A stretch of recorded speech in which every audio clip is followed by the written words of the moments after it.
E então, porque é sexta-feira, está no Conselho Superior o eurodeputado Miguel Portas e fica a conversa com o jornalista Alexandre David. Sem surpresas, o Tribunal Europeu da União Europeia decretou ontem como ilegal a utilização das ações douradas do Estado português perante a tentativa de compra da Vivo APT pelos espanhóis da Telefónica. Bom dia, Miguel Portas. Bom dia. Perante esta decisão do Tribunal Europeu, qual é que acha que devia ser o próximo passo do Governo? Manter tudo na mesma? Bom, eu creio que esta decisão era inevitável. Era inevitável e eu devo dizer mais, à luz dos tratados em vigor, do chamado Tratado de Lisboa, é uma decisão indiscutível.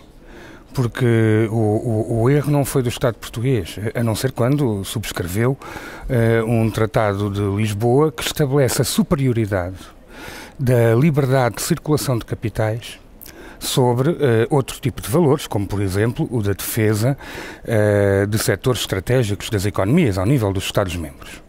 E, portanto, há aqui um choque entre critérios. E nestes critérios o tratado é claríssimo, dirime em favor da liberdade de circulação de capitais e esse é o erro. Esse é o erro por duas razões que eu creio que vale a pena analisar. A primeira é que a liberdade ilimitada de circulação de capitais é perigosa para os países e para as democracias. Nós não estaríamos na crise em que nos encontramos hoje sem essa liberdade ilimitada de circulação de capitais. Foi exatamente ela que fez com que grande parte do capital tivesse preferido o investimento especulativo, o investimento em bolsa, o investimento em títulos que nem sequer se têm, sobre aquilo que era o investimento tradicional dos empresários, o investimento em capital reprodutivo, que era capaz de gerar riqueza. E, portanto, nós não estamos aonde estamos sem esta liberdade de circulação de capitais. Mas há uma segunda razão que eu creio que vale a pena e que as pessoas percebem, e em particular os ouvintes e as ouvintes da Antena 1, com mais memória, percebem muito bem. E que é isto. Exportar jeans é muito importante para o empresário que exporta jeans e para os operários que estão na fábrica que exportam os jeans.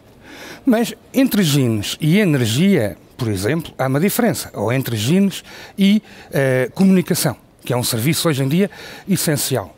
Se um serviço deste se encontra numa situação de monopólio privado ou de quase monopólio privado, a possibilidade dos empresários e em estruturas acionistas instáveis de fundos de investimento e de fundos de pensões poderem praticar uma política que atenta contra a paz social de um país é evidentemente muito grande. E, portanto, é por isso que há setores estratégicos na economia dos diferentes países. E a comunicação é, evidentemente, um setor estratégico. Eu devo dizer que das coisas mais extraordinárias de que me recordo é que quem pela primeira vez teorizou as privatizações com necessidade de manutenção das golden shares, ou seja, de participações qualitativas do Estado, e, ao mesmo tempo, a necessidade de manter em centros de decisão nacional os setores estratégicos da economia, essa pessoa foi o atual Presidente da República, então Primeiro-Ministro. Cavaco Silva deve ter, aliás, dizer que tinha razão na preocupação que evidenciava, mas no mínimo foi ingênuo, porque o que nós sabemos da história da PT são pelo menos duas coisas. A primeira é que nenhuma golden share nos defende do chamado ultraliberalismo de Bruxelas e, em segundo lugar, nenhum Ricardo Salgado de nenhum banco privado português considerará o interesse patriótico acima do valor das suas próprias ações.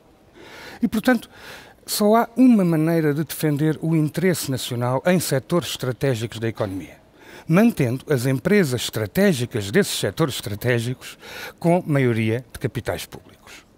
De qualquer modo, perguntava-me no início, então e agora o que é que vai acontecer? Agora o que vai acontecer é nada. É nada por uma razão muito simples.